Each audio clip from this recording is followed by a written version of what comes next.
This is the first time that Martin has brought their aging system that they use in the Authentic series to an overhead projecting voice coming from the ceiling.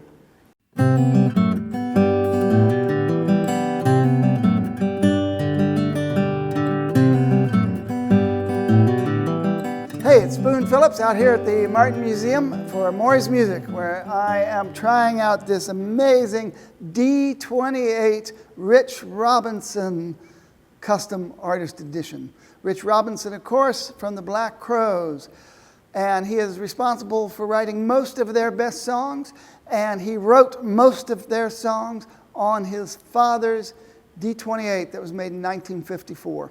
His father played at the Grand Ole Opry. He played hillbilly music. He played country music before he bequeathed the D28 to his son. So a 1954 D28 is the basis for this amazing artist edition.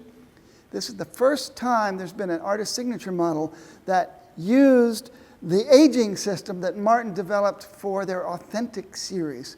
So the D28 Authentic 1937 aged, same idea, same techniques were put to use to recreate a 1954 D28. Except instead of the Brazilian rosewood, of course, it's got beautiful, wonderful, quarter-sawn, straight-grained East Indian rosewood. Big, muscular, deep, dark, rich. This is like a moist cupcake of chocolate goodness, thanks to the rosewood and the VTS Sitka top. High-grade Sitka top put through the vintage tone system, and underneath it's got 1950s rearward shifted non-scalloped bracing.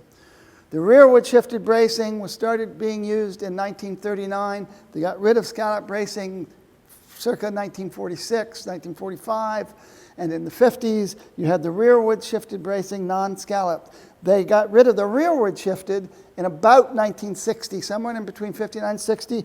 They brought the X-brace a little bit forward from the bridge plate. So this is farther back than the Martins from the 60s and 70s and 80s and 90s. And I love this bracing. This is all about fundamental notes. Every little nuance when you're picking, you hear every one of those fundamentals very clearly. You don't get the same kind of wallowing bass response you get from forward shifted scallop bracing, but that's not a bad thing. These kind of guitars record really well. You'll hear plenty of bass, plenty of body resonance, but you never lose the nuance out of those fundamentals. And it's why a lot of bluegrass players play 50s Martins. And this is the canon. You hear about Martin cannons, this is the Martin cannon. The neck is a copy of Rich Robinson's neck. For those of you who are familiar with these signature models, this is not the same neck shape on the Chris Martin birthday model from 1955. It's not the Hank Williams, which is a very pointy pup tent.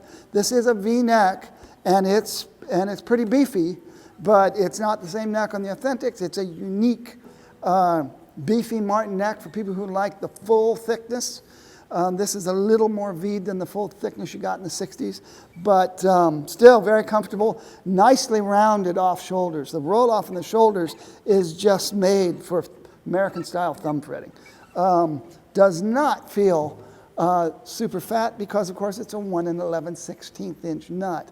But it's not as skinny as the modern 1 11/16 inch nuts. You don't get cramps down here because of the extra meat behind in that solid mahogany neck. So antique white binding. As you can see, it's got special aging on the top. So it's not just VTS top. And all kinds of scars have been put in here thanks to the techniques from the people in the custom shop. I love the thumb fret wear up here. You can see where the artist and his father wore away the finish and the stain on here. Of course, this was all reproduced. Kluson tuners. Kluson actually made these waffle tuners. These are retro waffle tuners that they aged very subtly. They're not like rusty, but they made them specifically for this model. You'll notice it's got the dog-eared roll-offs here from the mold that they were using. They were still using the 1930s molds in the 50s, and those corners had rolled away, and so with very imperceptibly, Martin headstocks got rounder and rounder. So in the 50s and 60s, you get these, like the D28 Paul McCartney plays, you'll see that very clearly because he is even older than this one. So very rounded off, dog ears, even has a couple of dings up here. Very cool.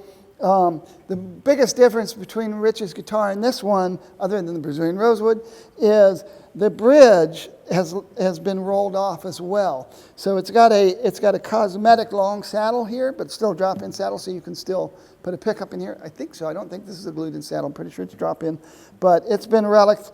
The bridge pins have been relicked, so they are aged, so they look old.